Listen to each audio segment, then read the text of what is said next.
2024 has been a great year for Malayalam cinema. Autumn was one of the first releases of this year. Even though it didn't receive the deserved praise from the theatres, after the OTT release it got wide acclaim and it became Kerala's pride at the National Film Awards. While other industries were trying to find success by making franchise films, masala formulas and these pan-India movies, the Malayalam industry did not go after star worshipping and huge budgets.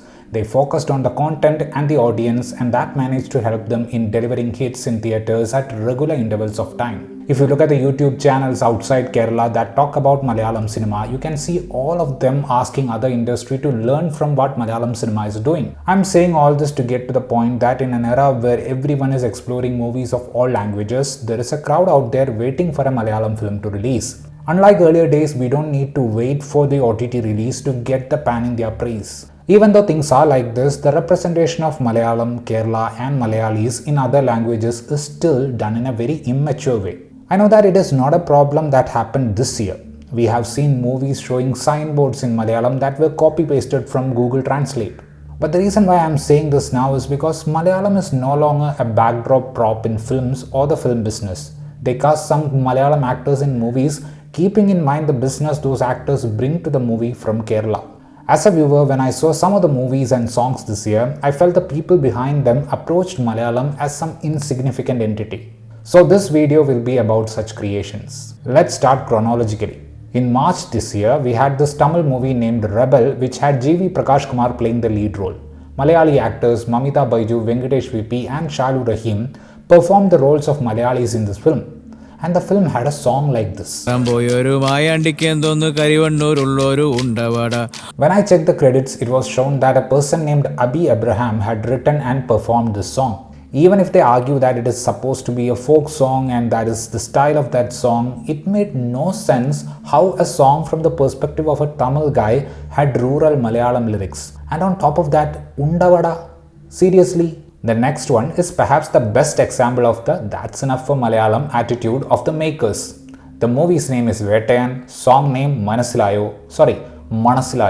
The first time when I heard this song, I thought except for the Manasilayo bit which was taken from Jailer, everything else in that song was Tamil. Later I realized that the makers are claiming some portions of the lyrics to be Malayalam. 300 crores was the budget of this movie. Let's see a video where the one and only Anirudh talks about how they wrote this song. First Super Subbu தான் எழுதினாரு. எழுதிட்டு mostly அந்த Malayalam lines, ஏன்னா எனக்கு மலையாளம் தெரியாது, அவருக்கும் தெரியாது, ஆனால் அவருக்கு தெரிஞ்ச மலையாளம்ல ஏதோ ஒன்று எழுதி கொடுத்தாரு. அது கேட்கறதுக்கு நல்லா இருந்தது. ஸோ அப்படியே. So basically both Anirudh and Super Subbu don't know Malayalam properly. Super Subbu wrote something using whatever little Malayalam he knows and they thought those lyrics sounded nice and decided to go ahead with it. The audacity to say this in a video about a song in a movie that has a whopping 300 crore budget. Unbelievable. The movie had people like Manju Warrier and Fahad Fasil. The first day, first show of that movie in Kerala was earlier than Tamil Nadu. Yet this was the best they could do to write a Malayalam song. The next one in the list is Amaran. The movie is a good one, and even though it is titled Amaran, more than the hero worshipping, the reason why it connected with a lot of people is the fact that it was a love story. What I am about to say is in no way an effort to undermine the stellar performance of Sai Pallavi in the movie. In fact, the scene where she reacts to the death news of Major Mukund is nothing short of superb. But the Malayalam she speaks, or the Malayalam she was forced to speak, was such an off-putting element in the whole movie.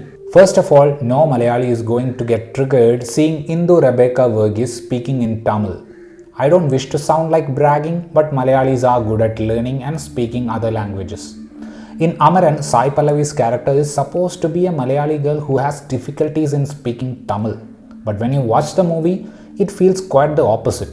I know that calling someone Cheta and adding that A when you call someone by name is kind of a Malayali thing. But you don't need to use it like how Goan biryani uses cardamom in it. ഇത് fashion അല്ല ചേട്ടാ, എൻ്റെ ചേട്ടൻ എനിക്ക് വാങ്ങി തന്നതാ ചേട്ടാ. There are more chetas after this as well. I don't think Malayalis in Kerala would have used this much of chetas in one sentence. Malayalis do have the common sense to address people Anna when they go to Tamil Nadu. So please. Yes, we do call someone named Mugund Mugunde, but we also call him Mugund. You don't have to make the character call him Mugunde Mugunde every single time.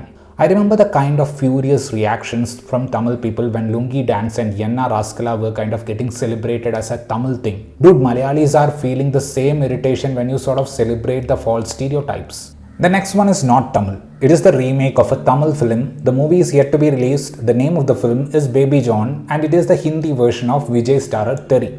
Just like Theri, in this one also, the hero is living in Kerala with that fake identity. The Ina Meena Tika song's Hindi version, Pickly Poem, is out now and yet again they are having this "that much effort is enough for Malayalam" attitude. Bollywood has this typical way of showing a houseboat on a green screen whenever there is a mention of Kerala, and this time they are using the classic Kuttanadan Gunjaile in their songs. I will post the link to that song on this video. The lyrics go somewhat like this: Kochu penne kui lale, it is lale. The line that comes after this is difficult to figure out. Then we have Odi vannu penne, O ende ponnu penne. They meant ponnu penne. Then kanalu venam, kottu venam, kural venam. Then comes the gem. Kodichu payum kudira pole. They are singing that 3 times. I felt like saluting A.R. Rahman who roped in M.G. Srikumar to sing the Malayalam bits in Jia Jale from Dil Se. Some of you may feel that is it that much of an issue? Well, as I mentioned earlier, these mistakes are not a result of their limitations. It is a display of their "that much effort is enough" kind of attitude. The latest pan-India sensation, Pushpa 2, has the song named Peelings, and the first lines of that song in every language is in Malayalam, and Allu Arjun is actually addressed as Mallu Arjun in the lyric video of that song. Kerala is a market where people like Allu Arjun, Surya, Kamal Hassan, etc. are coming to promote their big films. Fahad Fasil has admirers across India. Prithviraj and Dulquer Salmaan are doing movies in Malayalam, Tamil, Telugu and Hindi. Except for Kannada and Telugu, the audience in Kerala never demands dubbing for other language movies. Kerala has an audience that contributes significantly to the collections of movies of major stars like Vijay, Surya, Ajit, Kamal Hassan, Rajinikanth, etc. And we even have 4 AM fan shows for most of these films. And it is an industry that is considered the best right now in terms of the quality of the content. So asking for an authentic representation of such a land is more like asking for basic decency. Jomonty John used to be the cinematographer for a lot of Rohit Shetty films. Prithviraj in Salar and Fahad Fasil in Pushpa have played significant roles. Dulquer Salmaan has made a market for himself in Telugu. There are rumors that Imtiaz Ali's next film will feature Fahad Fasil. The Shaktiman movie starring Ranveer Singh was supposed to be directed by Basil Joseph. Sam CS, who has done background score for Pushpa 2, is a familiar name nowadays in Malayalam. Jakes Bijoy is now a hotshot music director in Telugu. Anirudh has sung a song in the Malayalam film Shesham Michael Fatima.